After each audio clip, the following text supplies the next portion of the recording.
Do I need a license to sell food from home in Alaska? And does Alaska have a cottage food law? So in this video, we're actually going to answer that question. As a matter of fact, you do need to have a business license in order for you to operate a home-based food business. You can only sell non-potentially hazardous food items. Now, you do have to have, if the item is not a non-potentially hazardous food, each item needs to be checked and tested. Each one is $20 to $30 per product. And for that to happen, you need to submit the actual item itself. The business license roughly costs around $50 per year and is a license that would need to be renewed annually.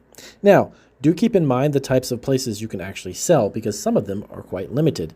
You can sell them at roadside stands, farmers markets. You can sell them directly from home, and if you're okay with it, people can come to your home, your customers, and pick up the product.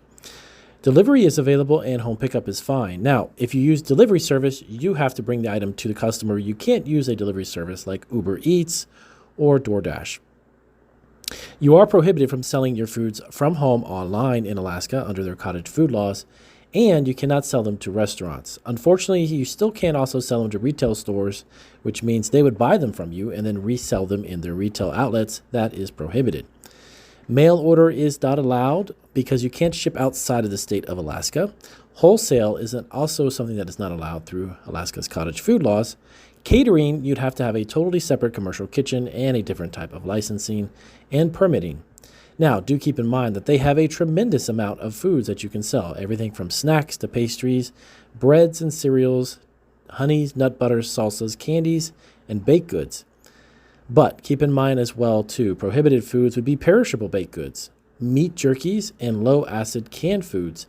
These are also something you cannot sell from your home in Alaska. Also, really briefly, they don't allow you to sell more than $25,000 a year. So interstate sales are prohibited, direct sales only, and they do have a sales limit. So to answer the question, do I need a license to sell food from home in Alaska? You do need a business license, and you may need to annually renew that.